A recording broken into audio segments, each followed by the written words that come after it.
Wellness for Life is brought to you by Back in Motion Physical Therapy. Hello, I'm Matthew Koffenberg, physical therapist and owner of Back in Motion Physical Therapy in Perham as well as Park Rapids, Minnesota. Today I thought I'd talk about prevention. Today I thought about giving you one thing that you could do to try to prevent a multitude of lower body injuries. It's one very simple thing that you could consider doing to try to prevent some common injuries like plantar fasciitis or Achilles tendonitis or shin splints or even knee arthritis. So one very simple thing that you could do would be to consider being assessed to see if you need an orthotic. Now, orthotics do not have to be expensive. Orthotics can be $25 over the counter. You can go to a drugstore and pick up an orthotic, bring it into a physical therapist, and they could do a great thorough assessment to see whether or not you need an orthotic. Not everybody needs an orthotic. Most people actually don't need it, but if you do need an orthotic, you really need to know if you need it so that you can prevent a lot of these potential other problems that can come up. So let's look at my drawing. I know there's a lot of stuff here, but we're just going to, when it comes to an assessment for an orthotic, it is very complex. There's a lot of stuff that we need to look at. I'm going to try to break it down and just describe two very simple scenarios in which an orthotic could potentially help. And it has to do with how our bodies are shaped. It has to do with the position of our bones, specifically at the foot. Because some people have bones that are twisted or turned or shifted. And if that's the case, it's easy to pick up and it's easy to fix with an orthotic. So, if we're looking at someone from behind, this is a picture of 3 feet, or actually we're looking right at the heel, so this would be the heel, looking at it from behind. In a normal situation, when we're standing or when we're walking, everything should be nice and flat. The heel, these are representing the toes. The circles are representing toes in front of the heel. Everything should be lined up very nicely in a straight line when we walk and when we stand.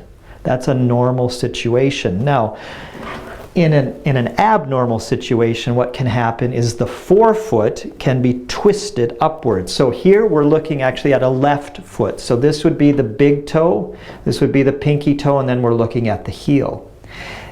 If the forefoot has been twisted, a lot of times it'll twist upward, in which when we walk or stand, the big toe is actually elevated in comparison to the little toe, so you actually have this incline where the inner part of your foot is elevated compared to the outer part of the foot. And that can cause some potential problems, which we'll talk about here in a second. The other thing that could happen is your heel could actually be shaped differently. Your heel, instead of being positioned just like this, it could actually be slightly twisted. And if that happens, again, the inner part of the heel is going to be much higher than the outer part. The outer part of the heel is going to hit the ground. The inner part is not going to hit the ground when we're taking steps. Now, both of these situations can lead to what we then call flat feet. So how does that happen? So if the outer part of either the forefoot or the heel hits the ground first, so I'm going to demonstrate that with my fist. So pretend this is your heel. We'll demonstrate this component. Pretend this is your heel. This would be the outer part. This would be the inner part. If your heel is twisted, when you then hit the ground, the outer part is hitting the ground, the inner part is not, but that inner part needs to find the ground. So what happens is it quickly smashes down into the ground, and then that creates a flat foot, or that creates a collapsing of that arch. So if we look from the side of the foot, we normally have a nice arch. So this is looking at the inner part of the foot from the side. And if that heel collapses inward, this arch is going to completely collapse. So again, looking at the back, so if we start here, we've got a heel that's turned. We hit the ground, it then will turn inward like this picture is trying to show. It's turning inward, and the whole area just kind of collapses down. That collapsing or creating a flat foot is going to create a multitude of problems.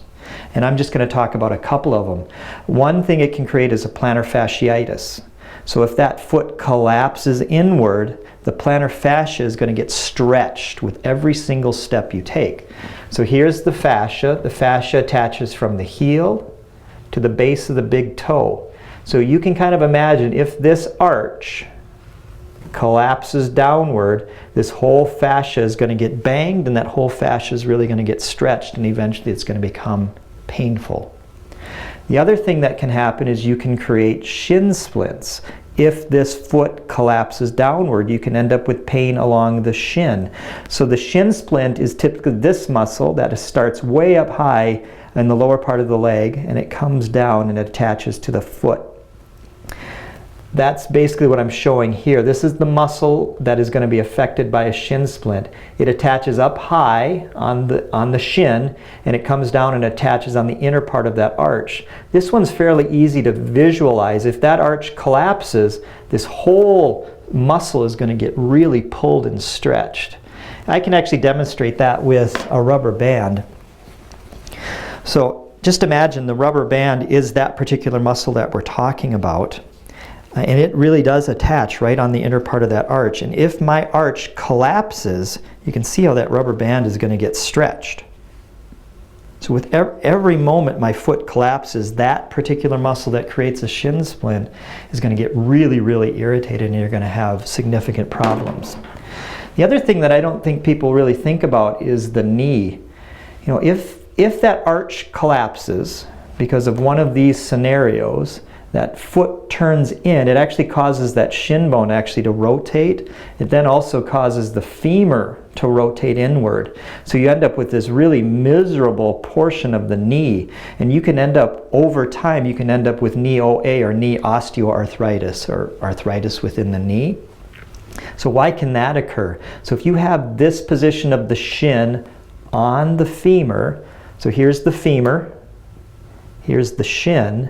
Normally those two should line up nice and flat, but in a situation like this, the outer part of the knee is going to collapse into the blue component of my drawing here is the cartilage. That outer portion of the femur is going to collapse right into the inner portion here and squish that cartilage, causing some damage. The other part that you'll notice is it'll actually stretch the cartilage on the other side. That's what I'm trying to depict here, is that cartilage is getting stretched. So either squishing the cartilage or stretching the cartilage is going to damage the cartilage. And arthritis is simply damage to cartilage. And so not fixing a flat foot can create a whole host of problems. It's really easy to fix a flat foot, but what you need to do is you've got to get an assessment to see if you truly need an orthotic. We can easily put an orthotic into your shoe. Make sure though that you have a professional look at it. You don't want to just go buy an orthotic and throw it in because it might not fit your foot right.